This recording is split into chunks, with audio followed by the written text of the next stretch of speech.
my life is shaped by a lot of events, but one of the most powerful was somebody doing these kind acts for my family. When I was 11 years old, we had a really, really tough Thanksgiving where there was no money and no food, and we wouldn't have starved.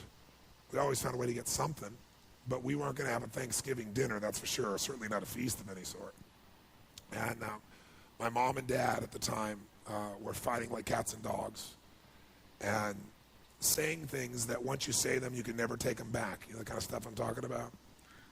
And my mom was screaming at father about how he couldn't even take care of his own family, and it was horrible. And I have a younger brother and younger sister. I'm the oldest. So I was trying to keep them from hearing this conversation, and then a miracle happened. Bang on the door. I'm the oldest. They're screaming, so I go answer the door. And I answer the door, and standing there is this giant man. I was this little boy, and he's holding this huge box of food. And beside him on the ground was a black pot with an uncooked turkey in it. And he said, "Is your father home?" And I said, "Just one moment." I was like unbelievably euphoric. I thought, this is a gift from God. This is going to change it all. This is going to make my mom and dad happy. It's going to be unbelievable. So I go, my father is screaming at my mother through a closed door to the bedroom door. And I said, Dad, there's a guy at the door. And he goes, "Go, you answer the door." I said, "I did. He's got to see you." So I kind of teased. I said, "Dad, you got to come." So he said, "Fine." He made one last yell at her, and he walks to the door. And I'm waiting there, just can't waiting to see his face. And my dad opens the door, and this man's standing there with this big box of food. And my father did not get happy. He looked at this man, and he raised his voice to him, and he said, "Look, we don't take charity." And then he took the door to slam it in the man's face. But the man was a good-sized man. He put his foot there and smacked his foot and bounced back open. He said, Sir, this is not charity. Everybody has tough times. Somebody knows you're having a tough time. And they want you to have a magical Thanksgiving. I'm just the delivery guy. He said, "Please take this." And my father said, "We don't take charity." He went to slam it again. And this time the guy put his shoulder against it so he couldn't do it. And then my father's staring at him. It's like these two males starting to get in this intense mode. And one's just trying to give a gift, and I'm freaking. And then the guy said something that I'll never forget, and in moments I wished he hadn't said. But he found a way to force my father. He's holding this thing, and he looked at me, and then he looked at my dad, and he said, "Don't make your family suffer because of your ego." Now my dad's level of energy increased, but he was also trapped. You get it? So he took the food, slammed it on our table, and slammed the door in the man's face and never even thanked him. And I didn't know what to do. Part of me wanted to cry. Part of me was crushed. And I watched my father storm off and went on back to scream at my mother. And I remember that day just thinking, I don't understand. And years later, I began to understand it a little bit. What I began to understand is that you look at a person's life, and it's like so much in life you could be joyous about. Like I wanted to smile, you know what I mean? Even now I can remember it. I wanted to smile about this great gift, but now I couldn't even smile because it would make him angry. And then I thought, years I figured out, our whole life is shaped by decisions. That's what we've talked about today, right? But there's 3 decisions you're making every moment you're alive. And the way you make these 3 decisions shapes your destiny. First decision we're all making every moment is, what are you going to focus on? What are you going to focus on? And, I realized that my father's life and my life ended up very different because we made that day 3 decisions very differently. He decided to focus on the fact that he has not fed his family. And the second question you got to decide, every moment you're alive, including this moment, what are you going to focus on? The second question is, as you're focusing on, what does this mean? What does it mean? And the bottom line on meaning is, if you think about it, you get to make up the meaning, and most people pick the worst one, don't they? That day, my father decided to focus on the fact he hadn't fed his family, and I know what meaning he gave because he said it out loud over and over again, that he was worthless because he had not taken care of his family. And then the final and most important decision you make every moment you're alive, what am I going to do? What am I going to do? And I'll tell you what he decided to do. He decided to leave our family shortly thereafter, which at the time was the worst experience of my life. It was the most crushing experience I felt. It's been so many years now, I don't have the same feelings. And part of it is 3 years ago he passed away. But at the time, I knew no greater pain. My family knew no greater pain. I couldn't understand why he would leave. I loved him so much. And my life turned out very different than him. I was the only one to go at his funeral. No one else in the family would go. Nobody wanted to be part of it. He died alone of a disease called connective tissue disorder. And I can tell you, right before his death, he got the lesson because he looked at me and he said, son, he said, I was a bastard. I didn't connect with anybody, and look what I'm dying of. It's unbelievable. So that same day, I made 3 different decisions. I decided to focus on the fact there was food. What a concept. I like that. But what changed my life was the meaning I gave it. I decided that day that what this means is that strangers care. And if strangers care about me and my family, I decided what I was going to do is I was going to care about strangers. And that completely changed my life. I promised myself someday I'd do well enough to do this for other families like was done for me. And I didn't wait till I was, wealthy to do it. I did my first one when I was 17. I remembered I was 17, I had my own car, I had some money, and I decided to go on the greatest shopping spree of my life at that point. I decided I was going to go shop for 2 families for Thanksgiving, and I was going to go do for families what was done for me so many years before. It was the most euphoric experience. I took 2 baskets, I went to the manager of the place, I told him what I was going to do, and I said, I want you to give me a discount, you be my partner, gave me 10%, cheap bastard. Right? But it was so cool. I got 2 of everything, right? Because I wanted to get enough food for a family for 2 or 3 days and have an unbelievable feast. Then I called this church in the Barrio area, and I said, listen, I want to go take care of some families that are too proud to come to the church and get food. So they might suffer. Can you recommend some families? And they gave me 2 families. So then I wrote a note because I thought, you know what? I'm going to put on old jeans and a T-shirt, and I'm going to deliver this. I'm not going to get the acknowledgement, but I do want to see their faces, right? So all goes the delivery boy, which is easy. I look like one. But I wrote this note, and I don't want him to get upset like my father did. So I wrote this note, and I said, this is a gift from a friend. Please know that you're loved. I want you to have an extraordinary Thanksgiving. You deserve it. Please accept this gift.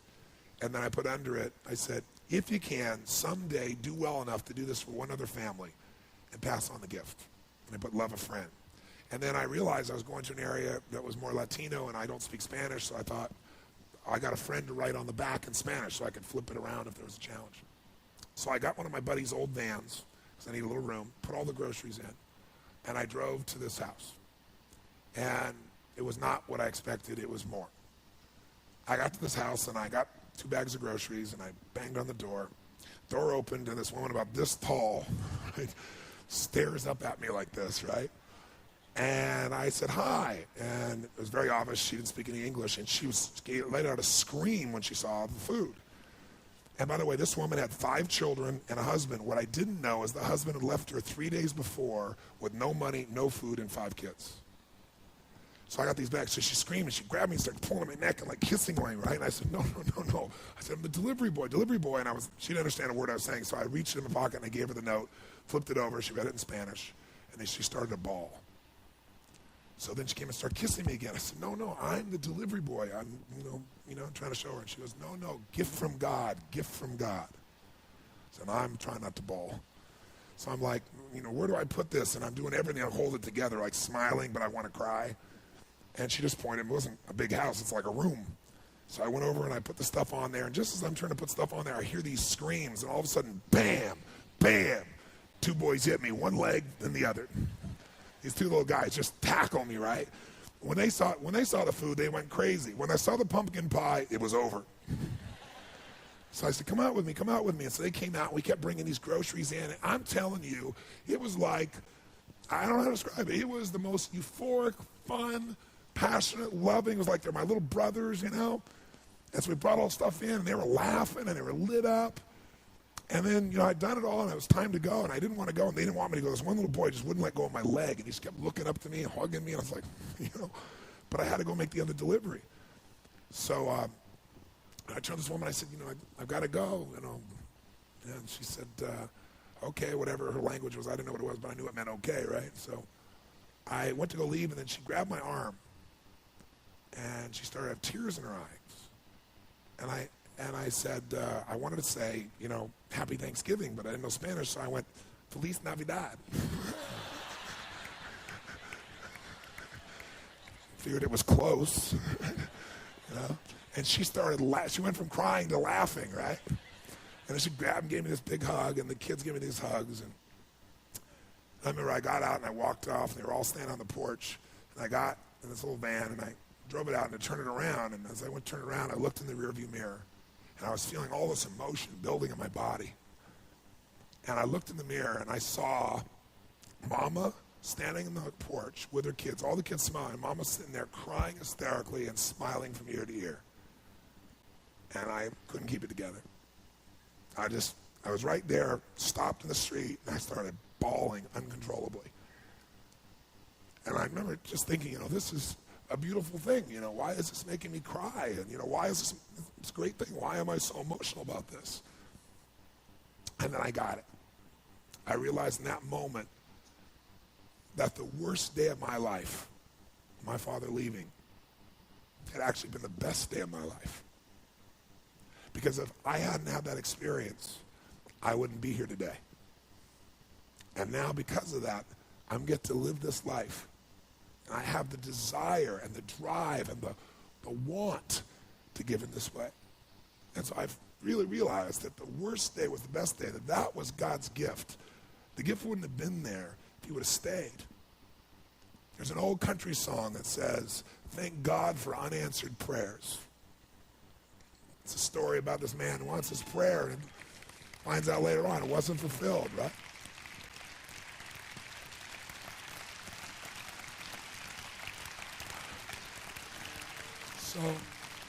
So I tell you the story for a couple reasons. One is, if you want to change your life, figure out how your worst day was your best day. You'll change everything, because it is if you look for it. If you find the deeper meaning, it is. There's something in you that wouldn't be there without it. And the second reason is because I want to recruit your soul. Not for your money or business. I want to recruit you in this action of going and making a difference. I want to recruit you for you, because I know if you go do a few of these things, you'll get hooked, and you'll make it a ritual, and it'll change your life. Whatever things you do in your life, this is what it's really about. And, it won't be long before it'll be Thanksgiving here, and we still do this. I start out the first year, I fed 2 families, and the next year I fed 4. I'm going to double it. Next year I did 8, which was a lot of work. And I didn't tell anybody what I was doing, because I wasn't doing it for acknowledgement. I was doing it because it was right. But after a while, I thought I could use some help. So I got my friends together and said, you know what? Instead of just going and having turkey, let's give thanks. Let's go build baskets with food and great stuff, and let's deliver it to people. Then we'll come in and have a big dinner, and we'll talk about what we're grateful for and have our dinner. And so we did it, and it became a ritual, and it grew. And then I built some companies, and all my employees got involved. And then about 14, 15 years ago, I started my foundation. And last year, we fed over 1 million people now in 9 countries around the world, on Christmas and Thanksgiving. It's been a pretty amazing experience, right? Thank you. Thank you. Thank you. Thank you. Thank you. So I thank you for your applause. I wasn't telling you for that reason. I want to recruit you. And you can give your money, but I'd much prefer if you would just go deliver the food. Because I'll tell you what's great. You'll be changed by that. It's easy to give money. But when you enter an environment, you give. You don't give as the giver. You go as the delivery person, but you're really the one that made it. It'll absolutely change your life.